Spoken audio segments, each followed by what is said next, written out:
what would you recommend to do since our phone is not ringing at all? Well, start calling your customers. Start outbound calling first. You've got customers that you've made technician recommendations to. You've got customers that you've probably quoted replacement systems to in the last 90 to 120 days. I'd go back to, the beginning of the year or either the end of last year. Follow up on the open quotes, the open technician recommendations that have been out there. Start trying to do your spring maintenances. Enhance those maintenances, if you will. If we can get somebody out there to do those maintenances, we'll throw in some added service there. I would promote indoor air quality. We've talked about that on a few of these calls as well as on the webinars that we do every Monday. You can do some outbound emailing. I've had some success with that with some clients. I've got some postcards that that we've done promoting indoor air quality and maintenance at this point in time. That's some thebestpostcards.com.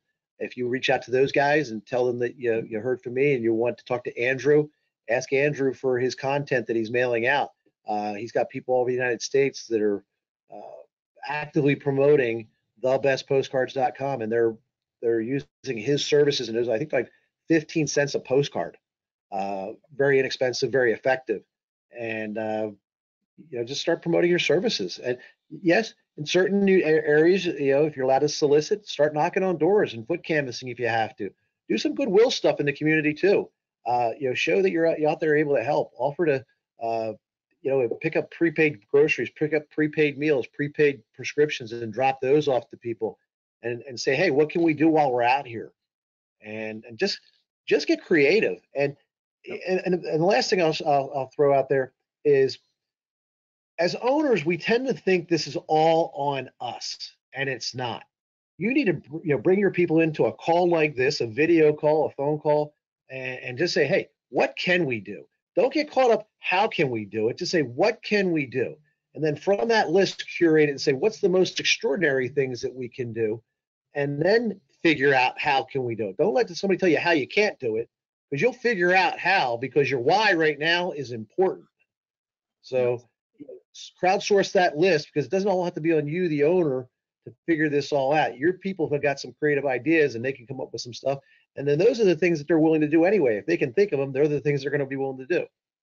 Just to dovetail on that, we're finding that it's about 2 maintenance calls to get 1 maintenance booking compared to last year. In other words, through this process, we're having to work twice as many calls to get the same number of opportunities on the board.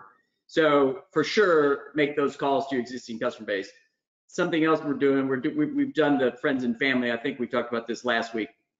We literally have created a free precision tune-up. So if we do one, if Drew's a customer and we do one, we hand it to Drew and say, pass this on with this code to a relative or a neighbor, somebody that's elderly. We don't care.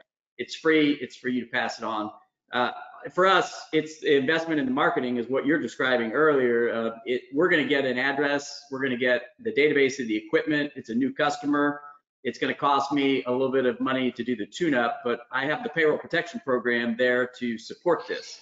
So why wouldn't I do that? Keeping my guys busy with new customers at this point while the federal government is funding my payroll protection program seems like a pretty good investment for me. So we're literally, focusing on that. We've created a couple of social media challenges to produce some opportunities. And I'm going to give a shout out to my guys out in Orange County, the Smart Choice guys.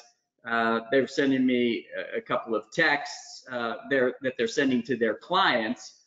They're sending and saying, hey, what do you think about the script? So they're literally texting their clients saying, hey, we've got a no-touch, touch-free type service. We're available for you. We can do these types of things. I think texting your client is low cost, almost no cost. If they tell you not to text them, obviously you want to respect that. But why not? I mean, if we don't have any work, we're not really risking a lot.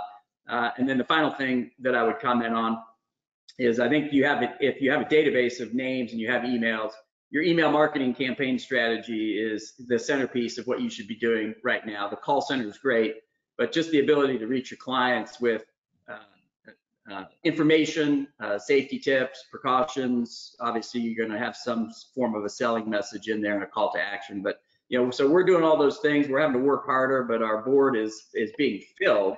We're not growing, but we're not going behind, and we're just having to work. We're having to paddle the boat just a little harder in order to stay flat. But those are all things that you can do that aren't going to cost you a whole bunch of money.